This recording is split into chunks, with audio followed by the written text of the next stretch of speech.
Bismillahirrahmanirrahim. Assalamu alaikum students. How are you? Hope you all are fine. Okay students, today we are going to start chapter 2nd of biology second year, which is sport and movement. And today's our topic is growth and movement in plants. हमने growth और movement के different patterns जो हैं plants में पढ़ने हैं. So first of all, what is movement? Movement क्या है?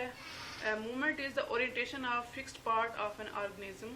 Movement of arms, hands, means movement में वो सारी हरकत आती हैं जिसमें organism का fixed part move कर रहा होता है. Means one part is fixed while the other one is moving. One जैसा कि arms हैं, hands हैं, legs हैं, इनकी जो movement होगी, हरकत होगी, वो movement में आएगी.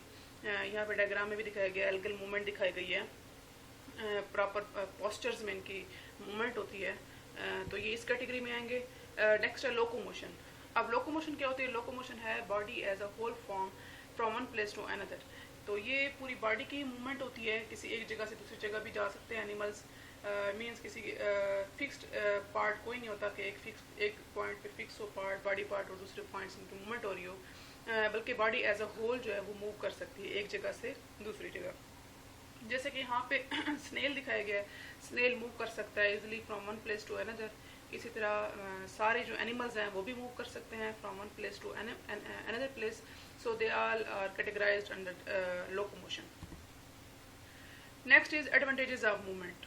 मूवमेंट के क्या फ़वाइद हैं?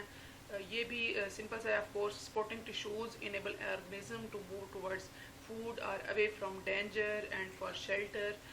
इससे हम जो है खुराक की तरफ जो ऑर्गेनिज्म है वो जा सकता है, अपने खुराक हासिल करने के लिए मूव करता है, किसी खतरे से खुद को बचाने के लिए भी मूव करता है, इसी तरह पनाह वगैरह ढूंढने के लिए भी वो हरकत करता है. डायग्राम में दिखाया गया है कि प्लांट को टच में नॉट को टच किया है तो वो जो है क्या है, स्लीपिंग पोजीशन में आ गया है.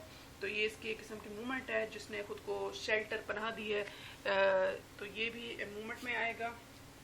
इसी तरह नेक्स्ट में देखें, ये एक टेंटिल दिखाया गया है. टेंटिल की मूवमेंट है टुवर्ड्स द सनलाइट. सनलाइट की तरफ इसकी मूवमेंट होती है to capture maximum amount of light to synthesize food. तो जितना ज़्यादा वो, ये भी मीन्स इसकी जो मूवमेंट है किसकी तरफ है? टुवर्ड्स फूड है. तो ये इनके एडवांटेजेस हैं फूड के, जो कि एनिमल जो है ये प्लांट है वो करता है.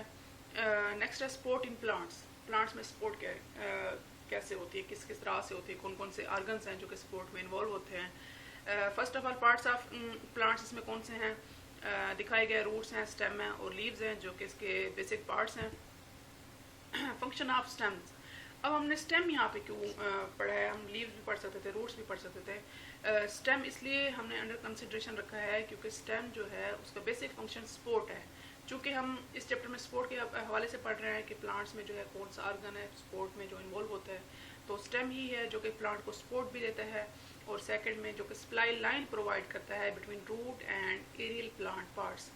सप्लाई लाइन मीन्स जो फूड है वो सिंथेसाइज होके from leaves to all parts of the body जाती है थ्रू स्टेम. इसी तरह वाटर है, वाटर भी from roots to aerial parts of plant जाता है through stem. So stem is basically the supply line between root and aerial plant parts.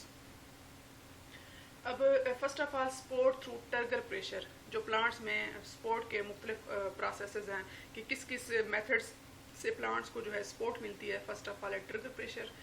Turgor pressure क्या है? The hydrostatic pressure exerted by protoplast of cell against cell wall. ये ख़ास hydrostatic means due to water pressure exert होता है cell protoplast के अंदर, जो कि प्लांट का लिविंग कंटेंट होता है प्रोटोप्लास्ट उसके अंदर, against cell wall. Against cell wall क्यों कहा गया है? मीन्स सेल जब फुली फिलअप होगा वाटर से, फुली टर्जिड होगा, तो जो सेल वॉल है वो भी फुली जो है अपनी प्रॉपर शेप में मेंटेन्ड होगी. जैसे जैसे प्लांट में जो है वाटर लूज होगा, सेल जो है वाटर लूज करेगा तो उसकी सेल वॉल भी फ्लैसिड हो जाएगी, थिन हो जाएगी, श्रिंक हो जाएगी. तो इसीलिए ये जो प्रेशर है वो एक्सर्ट हो रहा होता है अगेंस्ट सेल वॉल.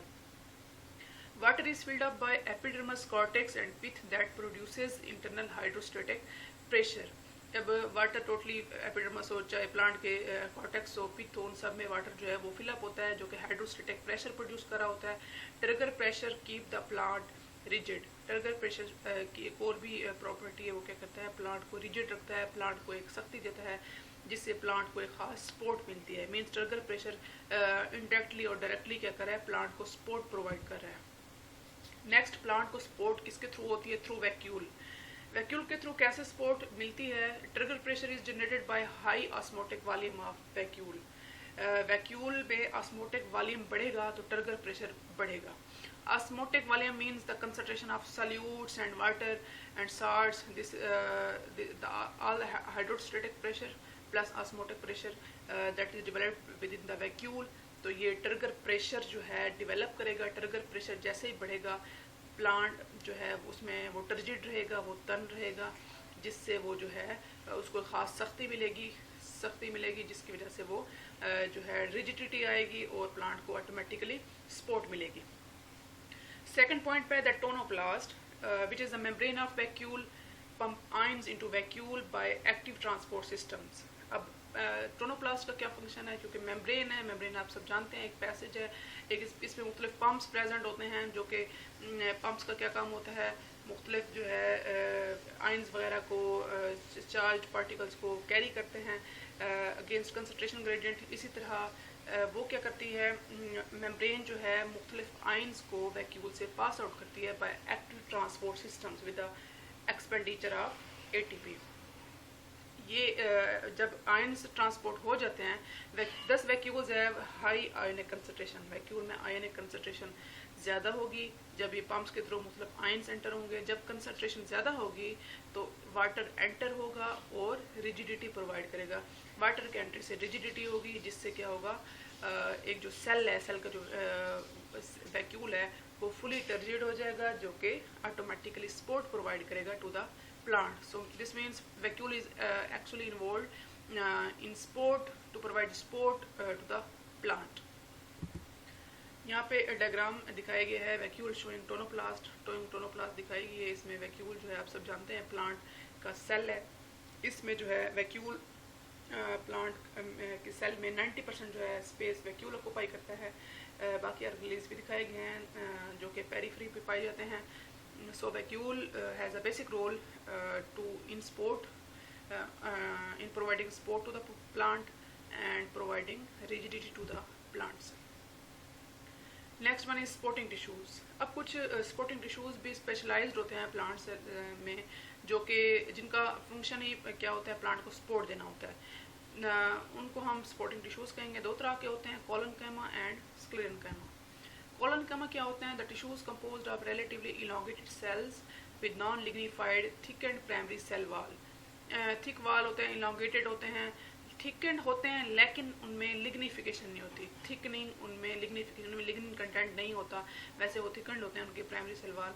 तो और है भी primary cell wall, means secondary cell wall, secondary growth इनमें नहीं है। तो ये कॉलनकाइमा टिश्यूज़ हैं, इनका काम भी नहीं होता है प्लांट को सपोर्ट देना, इलास्टिसिटी प्रोवाइड करना, कॉलनकाइमा का। नेक्स्ट है स्क्लेरेनकाइमा। ये क्या है? The tissues with thick lignified walls are sclerenchyma. इनके जो वॉल्स हैं उनमें लिग्निन कंटेंट बहुत ज़्यादा होता है, लिग्निन की डेपोजिशन थिकेस्ट होती हैं और ये डेड होती हैं, क्योंकि इनमें सेकेंडरी वाल भी होती है, सेकेंडरी ग्रोथ भी होती है। तो ये जो है बेसिकली डेड टिश्यूज़ होते हैं। इसकी जो है फर्दर दो टाइप्स होती हैं, जैसे कि डायग्राम में दिखाया गया है, फाइबर एंड स्क्लेरीड्स। फाइबर्स आप देखें तो ये इलोंगेटेड सेल्स हैं विद टेपरिंग एंड्स, जबकि sclereids they are basically short cells having many types. तो दोनों में देखें, इसमें सेंटर में ल्यूमन है और थिक इसकी सेल वॉल है। इसी तरह स्क्लेरीड्स में भी थिक इनकी सेल वॉल है, सेंटर में इनकी भी ल्यूमन है। अब ये शॉर्टर सेल्स हैं, इनकी सेल वॉल थिकेस्ट है, इसीलिए इसमें जो ल्यूमन का है पोर्शन बहुत शॉर्टर हो गया है। और पिट्स भी इनके इन बिटवीन सेल वॉल के आ रहे हैं। पिट्स क्या होते हैं? डिप्रेशंस होते हैं, कैविटीज़ होते हैं, गड्ढे होते हैं, जो कि सेल वॉल की that are form due to uneven distribution of thickening of secondary cell wall. So these depressions या these cavities are called pits. तो पिट्स का भी एक रोल है, transport of different chemicals materials takes place from one cell to the other. तो ये पिट्स में से भी गुजर सकते हैं मुख्तलिफ सब्सटेंसेस। तो ये बेसिकली दो टाइप्स हैं इनके स्क्लेरेन्काइमा टिश्यूज़ के। Diagram showing simple tissues. अब ये जो डायग्राम है ये क्या शो कर रही है, सिंपल टिश्यूज़ की जो 3 टाइप्स हैं उनको शो कर रही है। अच्छा, इसमें जो है first of all parenchyma tissues हैं, next collenchyma, third sclerenchyma. First में देखें आप, अगर सब में ए और बी हैं, ए और बी मीन जो ए वाले हैं ये दिखा रहे हैं लेंथ वाइज इनका जो है सेक्शन है, जबकि बी में इनका क्रॉस सेक्शन है। सब में ए में is its length wise section and B is its cross section. First of all parenchyma देखें आप, ये थिन वॉल्ड हैं, हैविंग लिविंग प्रोटोप्लास्ट, तो ये लिविंग हैं। इसी तरह जो है इनका जो सेक्शन दिखाया गया है इसमें भी देखें आप छोटे छोटे सेल्स हैं जो कि जिनमें इनका प्रोटोप्लास्ट जो है क्लियरली नज़र आ रहा है। तो ये जो है पेरेन्काइमा सेल्स हैं जिनका फंक्शन डिफरेंट फंक्शंस हैं, स्टोरेज भी इनका फंक्शन, फोटोसिंथेसाइजिंग भी होते हैं, हीलिंग वगैरह में भी इनका फंक्शन रोल होता है। तो डिफरेंट फंक्शंस होते हैं। नेक्स्ट है कोलेन्काइमा। कोलेन्काइमा में भी देखें आप, ये जो सेल्स हैं इनमें अनइवन एंगुलर थिकनिंग है, तो ये कोलेन्काइमा कहलाएंगे। यहाँ पे इनका टीएस सेक्शन दिखाया गया है। टीएस सेक्शन में अगर आप देखें तो ये क्लियरली नज़र आ रहे हैं, इनकी जो वॉल है ये थिक वॉल्ड है। ये पेरेन्काइमा में थिक वॉल्ड नहीं है, थिन वॉल्ड है, जबकि कोलेन्काइमा में ये थिक वॉल्ड है। और इनकी जो ल्यूमन है वो बहुत थोड़ी सी नज़र आ रही है। क्यों थोड़ी नज़र आ रही है? क्योंकि जैसे जैसे थिकनिंग बढ़ती है, सेल वाल की सेकेंडरी ग्रोथ में इजाफा होता है, तो सेल वाल जो है, सेकेंडरी जो सेल वाल होती है वो थिकन होती जाती है, जिससे ल्यूमन की जो स्पेस है वो कम से कम होती जाती है। थर्ड में देखें स्क्लेरेन्काइमा सेल्स हैं, इसमें फाइबर्स दिखाए गए हैं जो कि एलोंगेटेड हैं, और यहाँ पे इनका टीएस सेक्शन दिखाया गया है बी में।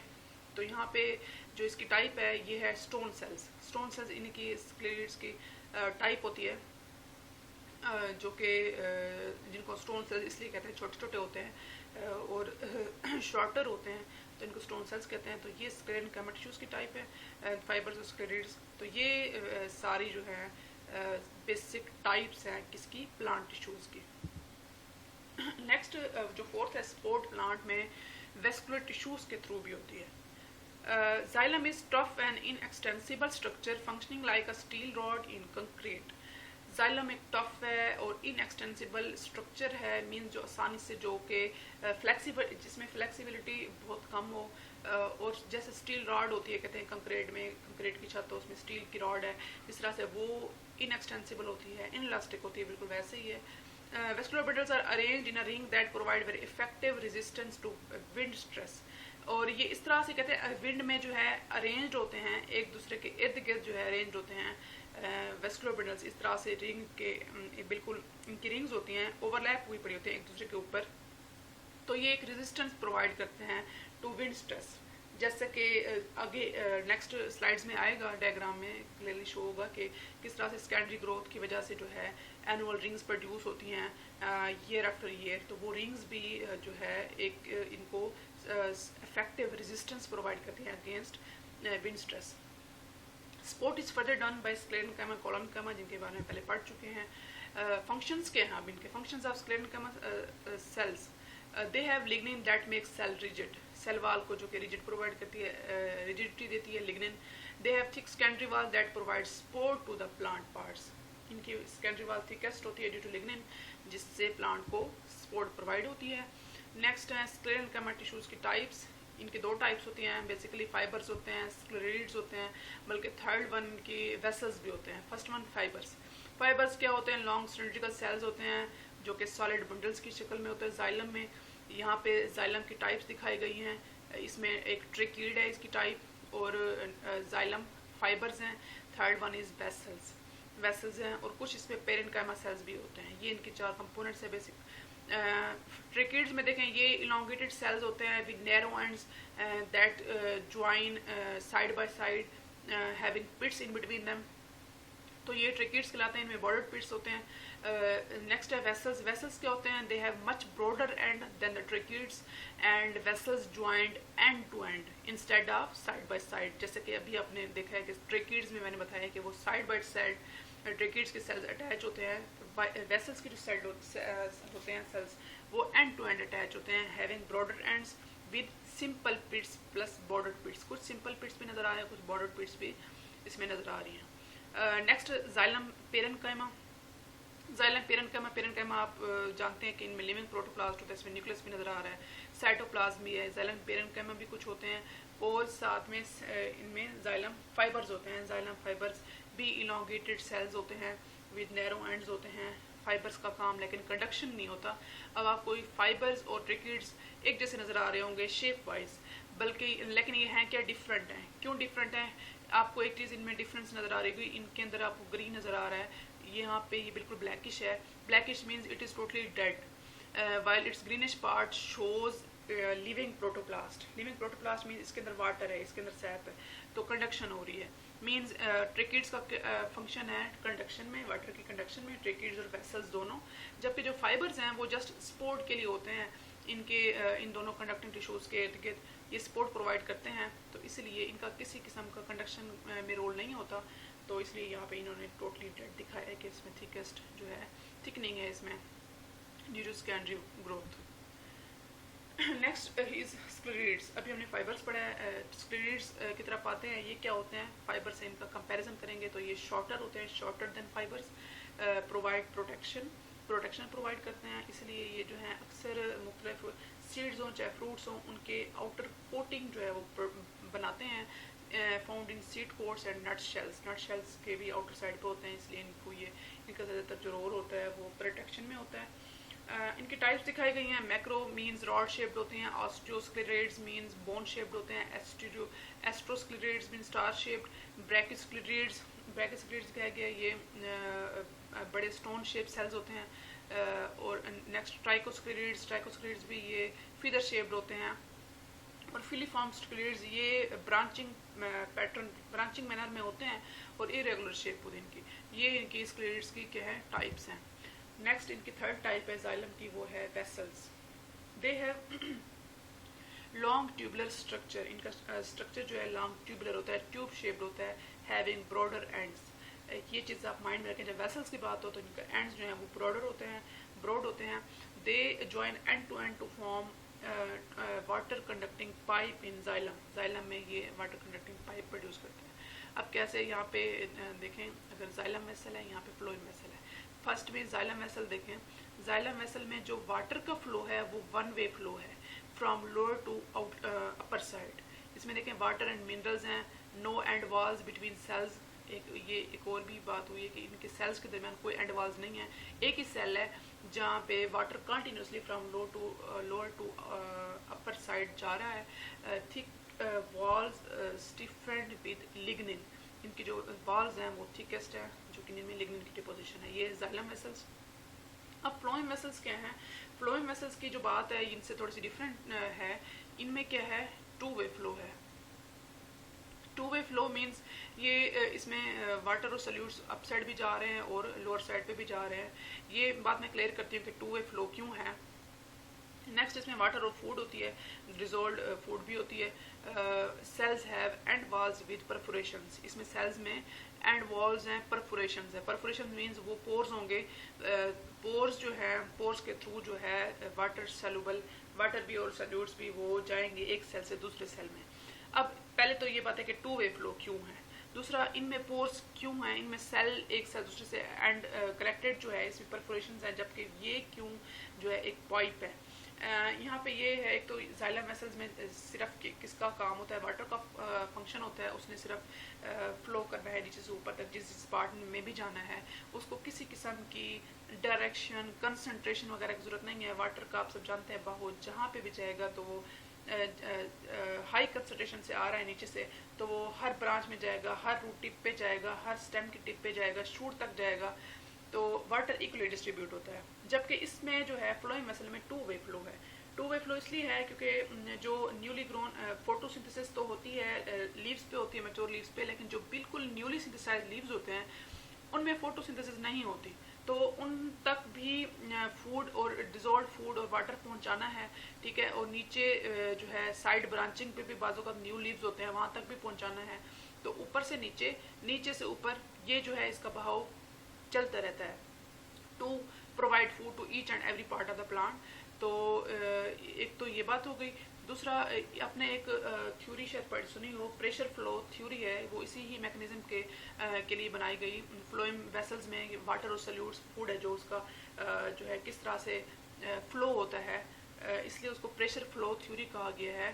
कि जो प्रेशर फ्लो थ्योरी मीन्स इसमें जो पोर्स होते हैं इन मुख्तलिफ सेल्स के इन बिटवीन, तो उनमें वाटर जो है वो एक सेल से दूसरे सेल में जाएगा, दूसरे से तीसरे में जाएगा।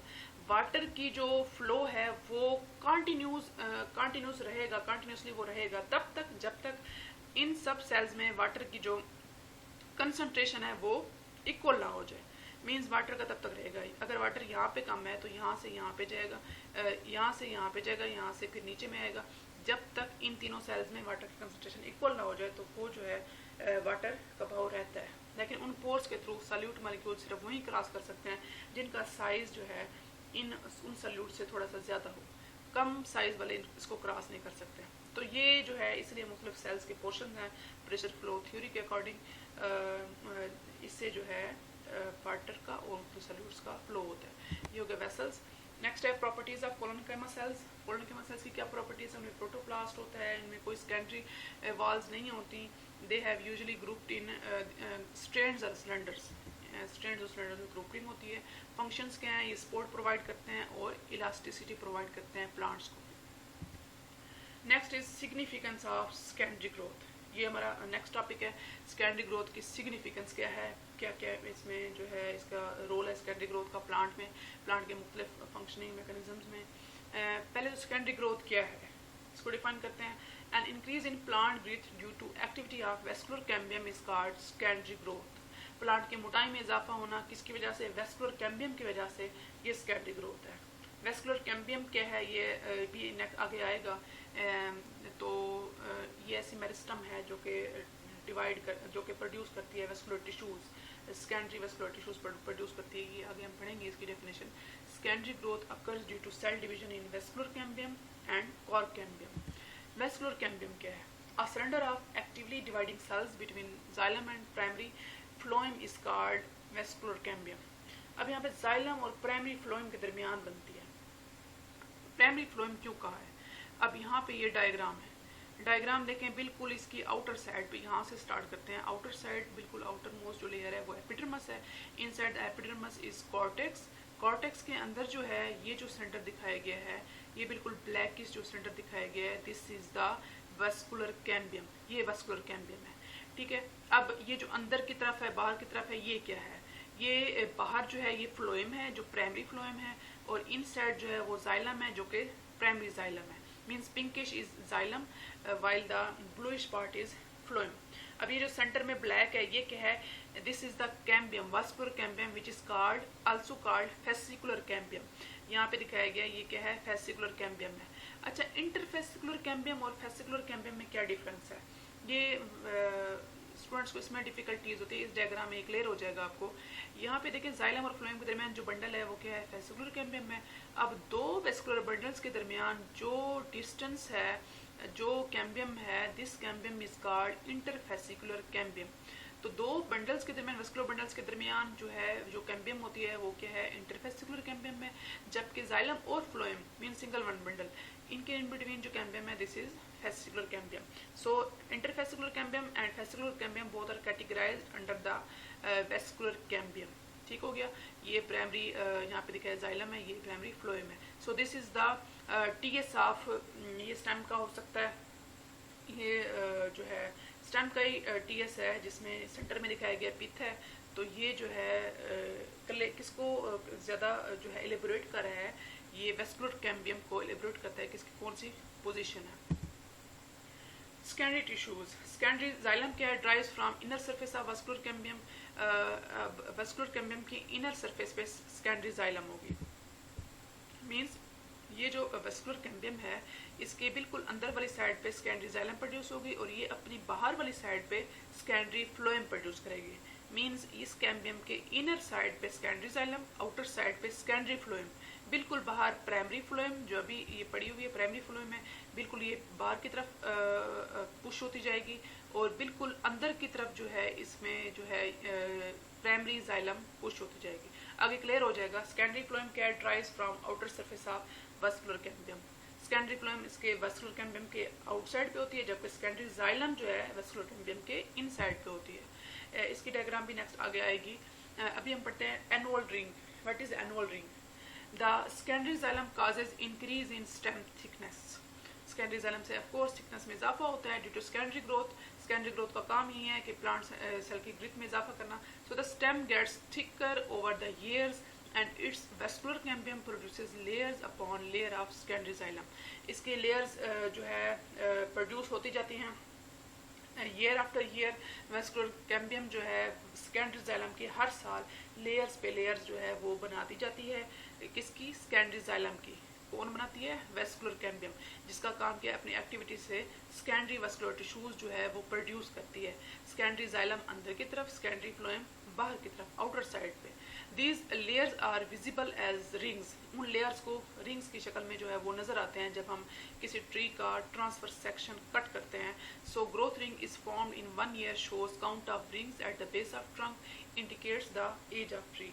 तो इनकी काउंटिंग से रिंग्स 1 है, 2 है, 3 है, 4 है, इनकी काउंटिंग से जो है हम किसी भी ट्री की एज का अंदाज़ा लगा सकते हैं। जितनी रिंग्स होंगी उतनी ही प्रोड्यूस होंगी, उतनी ही उसकी एज होगी। लेकिन ये चीज़ हम ट्रंक की बेस से अंदाज़ा लगा सकते हैं। क्यों? अब बेस से क्यों अंदाज़ा लगाते हैं? क्यों? क्योंकि जैसे जैसे ट्री लंबा होता जाएगा तो वो जो एनुअल रिंग्स हैं उनकी काउंटिंग का सही अंदाज़ा नहीं हो सकेगा जितना उसकी बेस से होगा। Because base is the oldest part. Trunk की जो बेस है, this is the oldest part of the trunk, so it contains the full amount of full counting of the rings as compare to the top of the trunk. So base is the very specific part for the counting of rings। next is types of wood। wood की types क्या हैं? इसी लिहाज से wood की कुछ types हैं। sapwood and heartwood। sapwood is the outermost functional part of secondary xylem is called sapwood, while the heartwood inner non-functional non-conducting part of secondary xylem is called heartwood। heartwood इसका innermost part होता है, non-conducting होता है, dark होता है, और sapwood outer most part होता है, फंक्शनल होता है, जिसको हम सैपवुड कहते हैं। Inner most part non conducting क्यों होता है? क्योंकि उसमें जो है रेजिन्स, ऑयल्स, गम्स वगैरह एक्यूमुलेट हो जाती हैं, दैट जो है जिसका जो है वो टोटली डेड कंपोनेंट्स इसमें एक्यूमुलेट हो जाते हैं, जिसमें living contents cell sap protoplast नहीं बचता। तो इसलिए इसका जो काम होता है सिर्फ स्टोरेज का होता है। इसमें ये सारे एक्स्ट्रा रेजिड्यूज जो है प्लांट के सेल के वो इसमें एक्यूमुलेट होते जाते हैं। So it also provides resistance to decay and insect attack. Decay और इंसेक्ट अटैक के अगेंस्ट रेजिस्टेंस भी प्रोवाइड करते हैं because of its total dead nature. ठीक है, कहते हैं कि जो वुड जिस वुड में हार्ड वुड का अमाउंट ज़्यादा होता है, that would is very good for furniture making. क्यों? क्योंकि उस पर किसी किस्म का फंगल अटैक, किसी किस्म का टर्माइट अटैक नहीं होगा, because of its total dead nature, because of total its amount of dead particles, dead materials, oils, gums and resins. So it has zero protoplast. इसमें प्रोटोप्लास्ट नहीं होता, इसमें living sap, cell sap content नहीं होता, इसमें water content नहीं होता, जिसकी वजह से जो है उसमें ये चीज़ें सारी फंगल अटैक, फंगल अटैक और ये टर्माइट अटैक वगैरह लगने के चांसेस बहुत कम होते हैं। So that's why it is very good for furnitures etcetera. जबकि सैप वुड जो है वो जो आउटर मोस्ट फंक्शनल पार्ट होता है सेकेंडरी जाइलम का, वो कहलाती है और कंडक्टिंग होती है। अच्छा, सैप वुड और हार्ड वुड का क्लियरली इस डायग्राम में नज़र आएगा। ये देखें, इसमें जो है यहाँ से देखें बिल्कुल आउटर मोस्ट जो है ये क्या है, लिविंग बार्क है। इसके जो है ये येलोइश लिविंग बार्क है, while the brownish one is dark bark, dead bark है। बिल्कुल आउटर मोस्ट होती है, छाल होती है जो दरख्त की थोड़ी सी उखड़ी हुई भी होती है, वो डेड बार्क है। उसके अंदर वाली थोड़ी सी लिविंग बार्क है। Inside it is sapwood. Sapwood के बाहर जो है कैम्बियम है। ये देखें, ये कैम्बियम है। अब कैम्बियम जो है अपने अंदर, यहाँ पे बात किसकी हो रही है? कैम्बियम के अंदर आप ये देखें, ये जो सारा का सारा पोर्शन है ये क्या है? जाइलम है। अब देखें, जाइलम जो है दो तरह की है। ये जो पार्ट है इन्होंने थोड़ा सा लाइटिश बनाया है, लाइट ब्राउनिश बनाया है, जो कि सैपवुड है, जो कि शो कर रही है that is the living, that is the conducting in nature. और जो सेंट्रल पार्ट है that this is dark brownish type, so this is totally dead and contain hardwood इसलिए इसको जो है हार्डवुड का नाम दिया है। हार्डवुड जो कि टोटली नॉन कंडक्टिंग नेचर होती है, तो ये बिल्कुल सेंटर में एक्यूमुलेट होती है। मीन्स अब देखें कैसे होता है। कैम्बियम जो है कंटिन्यूसली एक रिंग बना रही है। अगले साल उसने ये बनाई, ये अगले साल उसने पहली बनाई, दूसरी वाली नीचे चली गई, फिर उससे अगले साल ये नीचे चली गई, न्यू वाली ऊपर आ गई। तो जैसे जैसे जो ओल्डेस्ट है वो नीचे जाती जा रही है। आप ये देखें, ओल्डेस्ट रिंग्स नीचे जा रही हैं और जो न्यूएस्ट हैं वो बिल्कुल पेरीफ्री पे हैं। तो जो ओल्डेस्ट हैं एट लास्ट सेंटर पे एक्यूमुलेट हो जाती हैं, that become dead, that become non conductive, तो वो हार्डवुड कहलाती हैं। जबकि आउटर मोस्ट जिनका कंडक्शन का रोल होता है तो वो क्या कहलाती हैं, सैपवुड कहलाती हैं।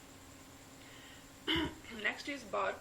बार्क क्या है, the collective term for all the tissues lying outside the vascular cambium in stem and root is called bark. अब ये जो बार्क है वो कलेक्टिव टर्म है, वो सारे टिश्यूज जो कि वैस्कुलर कैम्बियम के बाहर होंगे स्टेम में, वो क्या कहलाएंगे, चाहे रूट है चाहे स्टेम है, वो क्या कहलाएंगे, बार्क कहलाएंगे। अब यहाँ पे देखें, ये दरख्त की जो छाल है ये बार्क है एक्चुअली। यहाँ पे तो सिर्फ आपको छाल नजर आ रही है। नेक्स्ट डायग्राम में मैंने क्लियरली जो है दिखाया है कि एक्चुअली बार्क है क्या। सॉरी, ये कॉर्क कैम्बियम है, इससे नेक्स्ट में दिखाएंगे बार्क क्या है। कॉर्क कैम्बियम क्या है, the meristems that lies below epidermis is called cork cambium. Meristem जो कि एपिडर्मस के नीचे होगी। अब देखें, इसमें फर्स्ट ऑफ ऑल जो है वो एपिडर्मस है रेडिश, उसके नीचे ग्रीनिश क्या है, दिस इज द कॉर्टेक्स। इसमें एंडोडर्मस भी होते हैं कॉर्टेक्स के नीचे।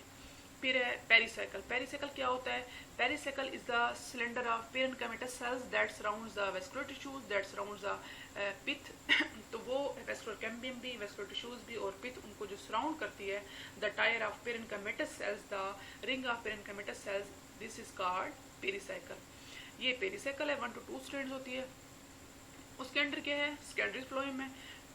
सेकेंडरी फ्लोएम के अंदर क्या है, वैस्कुलर कैम्बियम है। वैस्कुलर कैम्बियम के बिल्कुल अंदर जो है वो ब्लूइश है, वो क्या है, सेकेंडरी जाइलम है। मींस वैस्कुलर कैम्बियम जो पर्पल शेड में नजर आ रही है वो अपने बाहर जो है, उसके बाहर सेकेंडरी फ्लोएम है और इसके इनसाइड जो है वो क्या है, सेकेंडरी जाइलम है। तो ये जो डायग्राम है इसमें ये स्टेम का जो है वो सेक्शन दिखाया गया है कि किस तरह से पोजीशन है सेकेंडरी फ्लोएम की, पेरिसाइकल की, वैस्कुलर कैम्बियम की वगैरह। नेक्स्ट में है कॉर्क कैम्बियम की पोजीशन कहाँ है, इसमें क्लियर नजर आ जाएगा कि बार्क क्या है, बार्क कहाँ पे है। अब यहाँ पे देखें, इसमें जो है cork, first of all cork outer most cork है, ठीक है। कॉर्क के अंदर जो है कॉर्क कैम्बियम है, वो कैम्बियम वो meristem that is involve in production of cork, तो वो कॉर्क प्रोड्यूस कर रही है। सो इसलिए ये इसके नीचे है। कॉर्क कैम्बियम डिवाइड होकर कॉर्क के सेल्स प्रोड्यूस करेगी। तो cork cambium and cork collectively called periderm. Periderm कहते हैं जो due to secondary growth epidermis rupture हो जाती है और सेकेंडरी प्रोटेक्टिव लेयर प्रोड्यूस होती है, that is called periderm due to activity of secondary growth. Secondary growth की एक्टिविटी की वजह से जो एपिडर्मस है, जो प्राइमरी वॉल है, वो रप्चर हो जाती है, उसकी जगह पे सेकेंडरी वॉल ले लेती है due to activity of cork cambium, तो वो पेरिडर्म कहलाती है। और cork cambium rapidly continuously produce the cork cells towards its outer side। अब कॉर्क कैम्बियम के नीचे क्या होता है, इसके नीचे है bark. Bark, what is bark, this is the living phloem. ये जो पोर्शन है ऑरेंज टाइप, ये क्या है, लिविंग फ्लोएम है। ये एक ट्री के सेक्शन को कट करके दिखाया गया है कि इसके अंदर कौन सी लेयर है, उसके अंदर कौन सी लेयर है, उसके अंदर कौन सी है। तो ये बार्क जो है this is living phloem. Living phloem के अंदर क्या है, वैस्कुलर कैम्बियम है। ऑफ कोर्स वैस्कुलर कैम्बियम का क्या फंक्शन है, पीछे भी आपको कई बार बताया है कि vascular cambium is involve to form phloem, secondary phloem towards its outer side and secondary xylem towards its inner side. So vascular cambium अपने इनसाइड पे ये जो है ये जाइलम बना रही है और अपने आउटर साइड पे फ्लोएम बना रही है। अब जाइलम दिखाया गया सेंटर में, सेंट्रल पार्ट जो है वो हार्डवुड है और ये जो पार्ट है आउटर मोस्ट जो यहाँ पे ये दिखाया गया है, दिस इज द सैपवुड। ये जाइलम का सैपवुड है और बिल्कुल सेंटर में जो है वो उसका हार्डवुड है। तो ये क्या है, यहाँ पे भी दिखाया गया, ये कॉर्क है एक्चुअली इसका। तो जो आउटर मोस्ट है कॉर्क, बिल्कुल आउटर मोस्ट जो है वो बार्क है, सॉरी कॉर्क है, जिसको कहते हैं दरख्त की छाल है। उसके अंदर जो है बाकी सब जो है यहाँ पे इसके components. Next is formation of callus. ये इसका लास्ट टॉपिक है। कैलस क्या है, the formation of wood tissues on और over the wound by cambium is called callus. ये वुड टिश्यूज़ की फॉर्मेशन है। कुछ बाज़ औक़ात क्या होता है, दरख्त को कोई कट आ जाए, कोई वाउंड आ जाए, तो कैम्बियम का क्या काम होता है? कैम्बियम तो है active, this is the strip और band of actively dividing cells. So actively dividing cells क्या करते हैं, उसी कट पे फ़ौरन जो है वुड टिश्यूज़ प्रोड्यूस करना शुरू हो जाते हैं, उस बाउंड के ऊपर भी, उसके नीचे भी। तो जिससे क्या होता है, सॉफ्ट वो जो है उसकी फ़ौरन से हीलिंग हो जाती है। Soft parenchymatous tissues are rapidly formed on और below the damage surface of stem और रूट। फंक्शन के कैलस का, callus unites the branches during budding and grafting. तो ये बताया गया। वैसे तो अभी जो बताया कि कहाँ पे कहीं पे कट आ जाए उसकी हीलिंग भी होती है। और जब हम ग्राफ्टिंग करते हैं, पेवंतकारी करते हैं मुख्तलिफ स्टेम्स की, रूट्स की आपस में, तो उस ग्राफ्टिंग में भी या उस बडिंग में भी जो है, जो पार्ट उन दोनों को दो मुख्तलिफ प्लांट्स की ब्रांचेस को यूनाइट करता है, मिलाता है, वो भी कैलस होता है। उनके प्रोटोप्लास्ट आपस में ज्वाइन अप हो जाते हैं due to formation of callus. Thank you बच्चे, आज का हमारा यही लेक्चर था। नेक्स्ट लेक्चर के लिए फिर मिलते हैं, तब तक के लिए अल्लाह।